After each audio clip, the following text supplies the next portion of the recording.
Sonhos desmoronados. Para inúmeras famílias, os imóveis comprados com muito esforço ruíram em questão de segundos.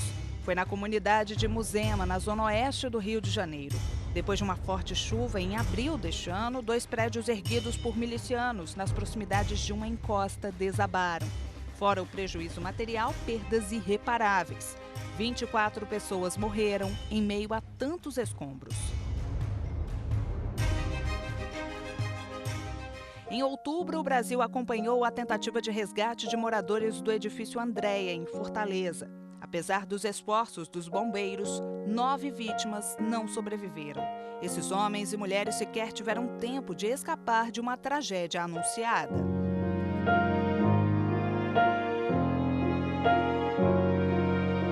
O circuito interno revela que momentos antes do desastre, um homem quebrava a marretadas uma das colunas de sustentação do prédio. A ação era acompanhada de perto por outras 2 pessoas. Minutos depois, a edificação desabou.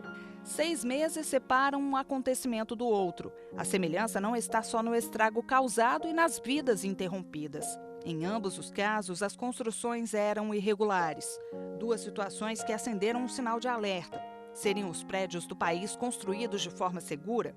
O repórter Justiça desta semana vai responder a essa e outras perguntas e ajudar você a identificar se a estrutura de um edifício corre ou não risco de desabamento. Eu estava sentada aqui nesse cantinho, era por volta das 13 horas, eu estava fazendo a oração. Quando eu levantei, que cheguei na porta ali, eu só vi o barulho, eu pensei que era uma bomba. Aí meu filho estava deitado, ele pulou na porta, mãe, o que aconteceu? Aí o telhado caiu com os tijolos do 5º andar. Foi um susto daqueles, um desespero que desequilibrou Maria Cleonice. Os tijolos caíram do último andar deste prédio em construção, no Riacho Fundo, cidade a cerca de 20 quilômetros de Brasília. Eram de uma parede que estava sendo levantada. Eu chorei tanto nesse dia, eu gritava tanto por socorro, a casa desabando, que o policial da Getop saltou a grade achando que era violência doméstica. Aí quando ele entrou, ele chamou o bombeiro e tirou a gente. A obra existe há 6 anos. Durante todo esse tempo, trouxe muitos transtornos a quem mora nas proximidades. Na casa da Maria Cleonice, são tantas rachaduras que ela já não consegue mais nem abrir a porta da frente, que empenou de vez. A entrada tem que ser pelos fundos. Os problemas estão ainda em outras partes. Viver aqui é um risco já atestado pela Defesa Civil, que determinou a interdição do imóvel. No dia do desabamento, a gente ficou na rua. Dormiu dentro do carro, esse dia todo dentro do carro, porque a casa estava interditada. Depois de quase 15 dias de interdição, a casa foi liberada e Dona Maria Cleonice voltou para cá. Mas olha só a situação das paredes. Todos os cômodos estão ameaçados. Durante a noite, estalos são ouvidos com frequência e a sensação que os moradores têm é a de que o imóvel pode desabar a qualquer momento. É um terror. A gente não dorme, a gente fica mais o tempo todo sentada, porque a casa fica estalando, fica com barulho à noite e a gente fica mais sentado. Outra que perdeu o sossego foi Elza. A casa alugada por ela também precisou ser interditada recentemente. A cuidadora de idosos lembra exatamente o que disse a filha momentos antes de ter o imóvel comprometido por escombros do prédio vizinho. Aí eu falei, minha filha, esse prédio vai cair, eu tô sentindo isso. Eu estava sentindo um aperto, porque já tinha falado com eles antes. Dias antes eu já tinha conversado com os rapazes que estavam construindo aí. Com o desmoronamento da parede, a filha de Elza foi atingida e levada às pressas ao hospital. Por pouco, uma criança que estava no quarto com ela não se machucou.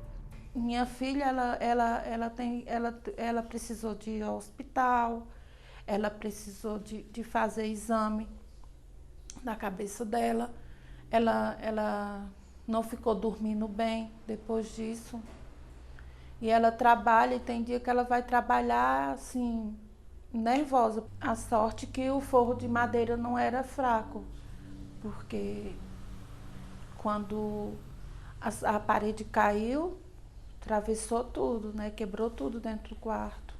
Contra a edificação, há 19 atos de embargo e 1 de demolição. Agentes de fiscalização chegaram a retirar parte da estrutura do último andar. As entradas foram fechadas com cimento. Ninguém entra mais no prédio. Só que enquanto ele não for completamente demolido, os moradores acreditam que não vão ter paz. Se não tomar providência, vai matar. E não é só eu não, são 4 famílias. Porque são 4 casas que estão interditadas por conta desse prédio. Esse prédio aí destruiu a nossa vida. A gente perdeu a saúde, perdeu a paz, perdeu a segurança. Perdeu tudo, tudo, acabou. E o que fazer numa situação dessas quando o proprietário do imóvel atingido é quem fica no prejuízo? Este advogado, especialista em direito imobiliário, explica que o jeito é reparar o dano para depois acionar os responsáveis na justiça. Como o valor principal é o valor da vida, o valor principal que nós temos dentro de todos os direitos ocidentais, ela tem que garantir a segurança dela e é um dever dela também. Então, a princípio, o primeiro ponto é corrigir as estruturas para que aquela pessoa possa buscar regredir contra os responsáveis. E aí vai se buscar os responsáveis, vai verificar se o proprietário tomou todas as cautelas necessárias para a aprovação daquela obra. Em Fortaleza, por exemplo, a Prefeitura sancionou há 7 anos uma lei que obriga prédios a apresentar vistorias que garantam a manutenção da estrutura, justamente para evitar qualquer problema. No caso de Fortaleza, o que a Prefeitura está fazendo, o município, no caso, está fazendo, é instituir que essa fase de fiscalização não seja unicamente quando da construção, mas periodicamente, e aí entrega para o síndico, entrega para o proprietário uma responsabilidade de periodicamente exigir que venham até a obra dele, venham até o imóvel e verifiquem as estruturas para ver se está correto. Isso é ótimo, porque vai entregar para aquele síndico, vai entregar para aquela pessoa que está fazendo uma obra ou que fez uma obra, um laudo indicando que ele está seguro. Eva sempre esteve atenta aos mínimos sinais que o prédio onde ela é síndica apresentava. É uma torneira, é um cano, é um problema na caixa d'água, sabe? É pintura do prédio. Mesmo assim, não conseguiu impedir que a varanda do edifício despencasse. Eu estava em casa com meus filhos, né? Tinha acabado de chegar, quando eu ouvi um abalo, né? Um abalo com um estrondo. E aí eu peguei eles e desci rapidamente, que eu achava que tinha caído algo no prédio, algo bem pesado, né? E aí eu desci com meus filhos e já iniciou a chamada de bombeiro. E aí chegaram e atendeu a pessoa que caiu, a moça que caiu, né? Que desceu junto com a varanda. Quando a varanda virou, ela desceu junto. Aí começou o atendimento, né? Pelos bombeiros e logo em seguida chegou um coronel da Defesa Civil que interditou o prédio. O imóvel de 3 andares, situado em Taguatinga, cidade próxima à capital federal, foi construído há 17 anos. Na época, teve a supervisão de um engenheiro responsável, que não fez o uso da chamada ferragem negativa. É ela que dá um suporte maior à estrutura. Um desastre como esse não tem como único fator somente a execução o dimensionamento do projeto. Também existe um componente também da execução do projeto, que pode ter sido de uma maneira danosa. Mas, infelizmente, a gente só tem a possibilidade de constatar a inteireza do que aconteceu ao final de todo um estudo, que ainda não foi terminado. Se essa estrutura tivesse caído em sequência, e principalmente se essa estrutura tivesse caído sobre essa pessoa, fatalmente essa pessoa teria vindo a óbito. Além do trabalho desempenhado pela Defesa Civil, esta lei de 2017 estabelece diretrizes gerais sobre medidas de prevenção e combate, por exemplo, a desastres em estabelecimentos e edificações. Cabe então ao Corpo de Bombeiros o planejamento, a análise, a avaliação, a vistoria e a fiscalização desses locais. Assim que soube do ocorrido, a dona do prédio veio do Maranhão, onde mora, para acompanhar os trabalhos. Imediatamente providenciou tapumes e escoras. Cristiane só sai daqui quando a edificação estiver pronta para ser novamente habitada. Quer se certificar de que tudo vai ficar bem. Eu não sabia que quando a gente tem algum tipo de problema no prédio, um problema pode até levar a um desabamento, no caso, a queda da marquise, por exemplo, que devido à infiltração ou se tivesse algum tipo de rachadura que eu poderia ligar na Defesa Civil para pedir que viesse me fazer uma avaliação no prédio, por exemplo. É verdade. Muitas pessoas desconhecem esse trabalho da Defesa Civil.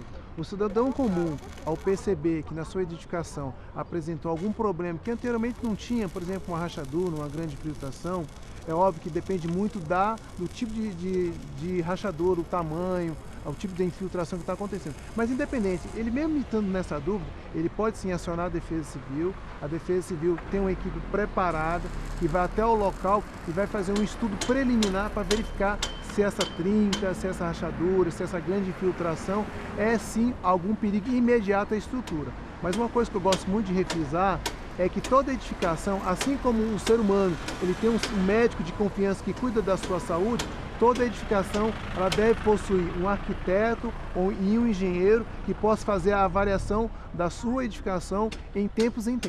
Em média, a Defesa Civil do Distrito Federal recebe entre 10 e 15 notificações por dia. Esse número tende a triplicar quando tragédias como a de Muzema e de Fortaleza são notificadas. Somente este ano, quase 700 notificações por avarias diversas foram feitas por aqui. Houve 19 desabamentos totais ou parciais.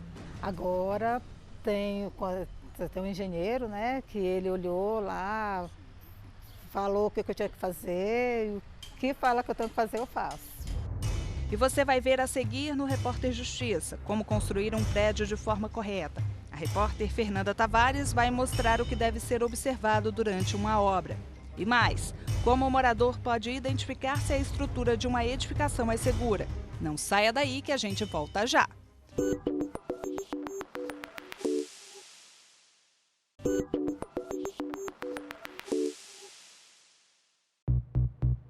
Rio de Janeiro, 22 de fevereiro de 1998, sábado de carnaval.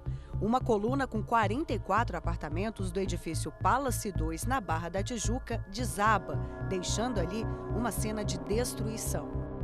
8 pessoas morreram e várias famílias perderam tudo o que tinham. Dias depois, o edifício foi implodido por determinação da Prefeitura Carioca.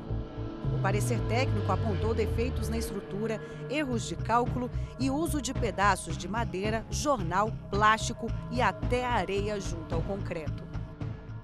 A Associação dos Ex-Moradores ainda aguarda na Justiça um desfecho dessa tragédia. O então deputado federal Sérgio Naia, dono da construtora que ergueu o edifício, e os engenheiros foram processados.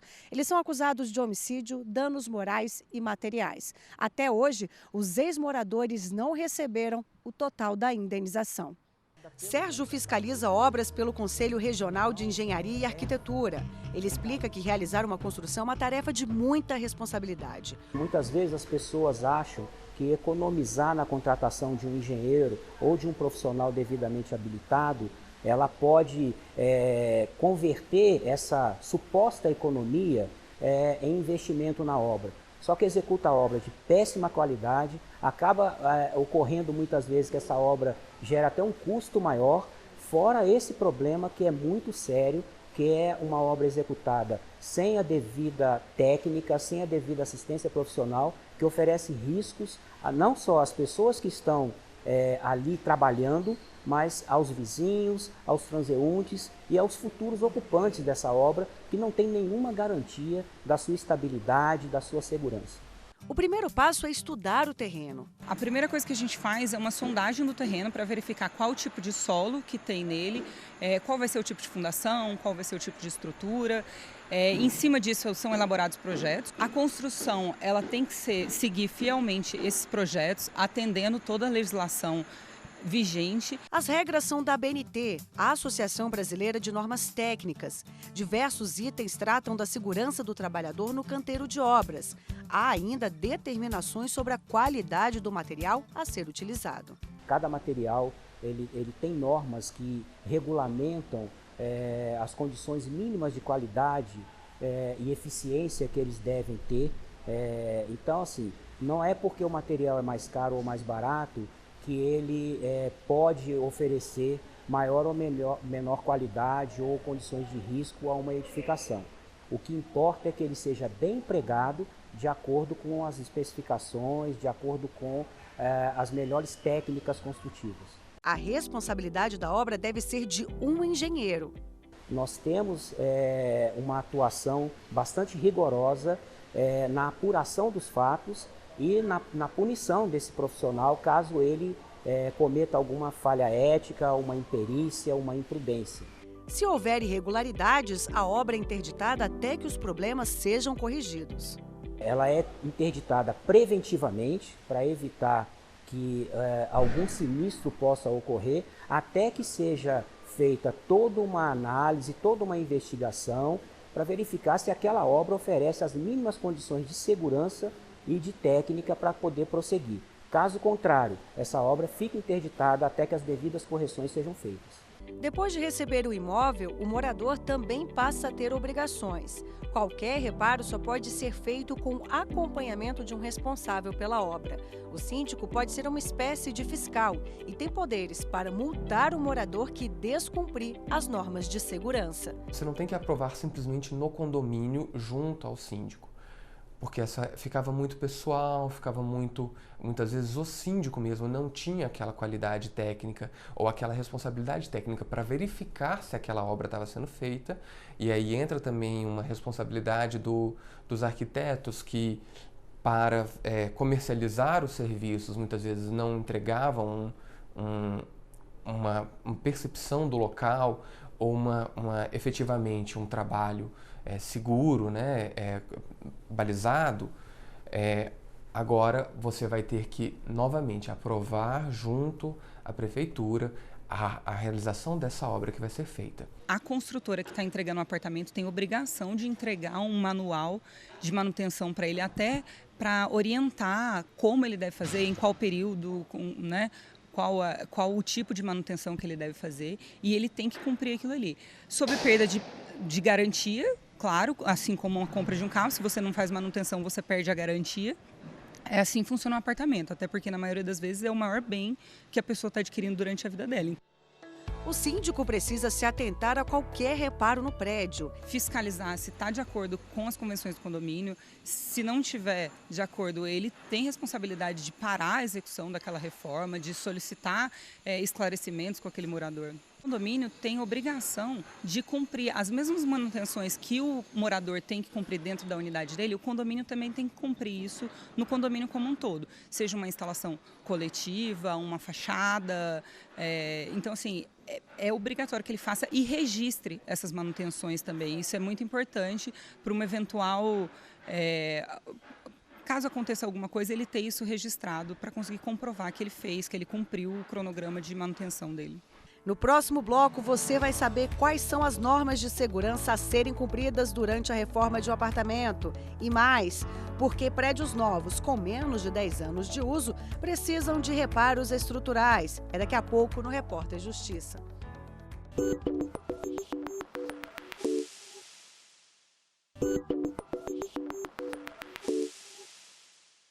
Quebra daqui, quebra dali, desde a mais simples troca de fiação até o reforço da estrutura de um edifício. Todo e qualquer reparo pode virar um transtorno quando não executado por um profissional. Agora você vai acompanhar a maneira correta de se fazer uma obra. Estamos em um apartamento na Asa Norte, área nobre de Brasília. São mais de 100 metros quadrados, dividido em 3 quartos, uma sala, cozinha e 2 banheiros. Com o Felipe, vimos de perto quais são os cuidados a serem tomados e o que precisa ser feito para que a estrutura do prédio não seja afetada. Originalmente, aqui no apartamento, isso aqui era uma parede que dividia a sala da cozinha, é isso, né? E agora você abriu esse espaço, né? Para realmente retirar essa parede, o que tem que ser observado? Então, a primeira coisa que a gente fez ao começar o projeto foi verificar os projetos originais, né, principalmente o projeto estrutural, para identificar a posição dos elementos estruturais do apartamento. Então, a gente verificou que essa parede era uma parede de alvenaria, uma parede de vedação meramente, não haveria nenhum problema na retirada dela. Essa parede, na verdade, se eu quisesse retirar, ela também poderia ser retirada. Esse prédio particularmente por se tratar de um edifício já bastante antigo, ele tem uma estrutura bastante reforçada em alguns pontos e suprimiu a necessidade de muitos pilares, entendeu? O que ajuda no projeto. Todo edifício tem 3 bases de sustentação. São as lajes maciças, as vigas e os pilares. Nada pode ser quebrado ou apresentar rachaduras. Existem prédios que têm paredes estruturais, ou seja, as lajes são apoiadas nas próprias paredes. Nesse caso, você não poderia mexer, retirar e nem alterar essas paredes, a não ser que em algum caso específico tivesse alguma possibilidade da contratação de um engenheiro calculista para fazer um laudo, para fazer às vezes o projeto de um reforço estrutural, mas isso também depende muito da situação. Falando em projeto, é muito importante que o engenheiro ou arquiteto estude a fundo a planta da edificação. Quanto tempo você leva, mais ou menos, um profissional leva para analisar a planta de um prédio para poder parar e fazer um projeto como esse? Na verdade, hoje a gente tem uma dificuldade, particularmente aqui em Brasília, porque nem todo condomínio, nem todo prédio possui esses projetos originais. Então, já começa aí o problema. Às vezes você tem que ir até a administração de Brasília, acessar microfilmes. Então, o profissional tem que ter a capacidade de escolher quais as folhas e quais elementos do microfilme a gente precisa ser copiado para se analisar a estrutura. Então, normalmente essa análise ela é feita inicialmente para se verificar os pontos principais. E quando a gente fala em estrutura, a gente também tem que levar em consideração a questão das instalações também, né? Então, por exemplo, as descidas de esgoto, são essas prumadas, né, que a gente chama, elas são do edifício original, então a gente tem que preservar isso. Qualquer falha pode causar um desabamento. A gente verifica que esses casos que vêm acontecendo, eles normalmente já começam tendo um problema desde a raiz. Então, ausência de projeto, ausência de responsável técnico na execução, ausência do cumprimento de normas ou de se ter seguido de fato o que foi projetado. Então, realmente, assim, começar já da maneira correta é fundamental para evitar problemas futuros, né? Os principais erros da construção que levam a novas reformas são a falta de planejamento, a escolha errada do profissional, o uso de materiais sem qualidade e as instalações elétricas e hidráulicas. Foram algumas dessas falhas que encontramos neste outro prédio no Noroeste, bairro mais novo do Distrito Federal. Ele foi entregue aos moradores há apenas 5 anos. Mesmo assim, olha aí, os imóveis já passam pelos primeiros consertos nas varandas. Normalmente, quando essas obras são entregues pela construtora, se monta o que se chama de comissão de recebimento de obras, e essa comissão normalmente é formada por moradores que se voluntariam, mas que não têm um conhecimento muito profundo a respeito de como avaliar aquela edificação. E acaba havendo um recebimento daquela obra, das áreas comuns, de forma um pouco superficial, por melhor que seja a intenção das pessoas. E isso, somado ao fato da qualidade construtiva, somado ao fato da falta de implementação da manutenção do dia 0 de início de uso do prédio, acaba levando à incidência do que a gente chama de anomalias e falhas na saúde da edificação. Não importa se o edifício é antigo ou novo, manutenções constantes são mais do que necessárias. Nos prédios mais antigos aqui do DF, a gente vê uma estrutura de construção muito robusta, mas problemas esperados, inclusive, nas instalações. As instalações de 40, 50 anos atrás não são compatíveis mais com as demandas da sociedade atualmente. Já nos prédios mais novos, a gente vê problemas graves, inclusive no método construtivo. Então a gente tem muito problema de estrutura, muito problema nas instalações, falta de conformidade com as normas e problemas como o que vocês acabaram de ver aqui na fachada. O modelo antigo de construção, as empresas tinham equipe para tudo. E hoje em dia, ao adotar esse modelo de subcontratações, nem sempre o resultado é positivo. O fato é que, entregue a obra, iniciada a vida útil dela, os responsáveis pela edificação, os gestores condominiais, que no final das contas é sobre quem recai a responsabilidade civil e criminal, eles se atentem para a necessidade de ter não somente uma manutenção preventiva implementada, isso recorrentemente, mas também se assessorar de profissionais habilitados e qualificados. O Repórter Justiça de hoje fica por aqui. Você pode rever esse e outros programas no nosso canal no YouTube, TV Justiça Oficial. Acesse também o nosso site, tvjustiça.jus.br. Quer enviar uma sugestão de reportagem? Então mande sua dica para o e-mail repórterjustiça@stf.jus.br. Obrigada pela sua companhia. Até a próxima e tchau!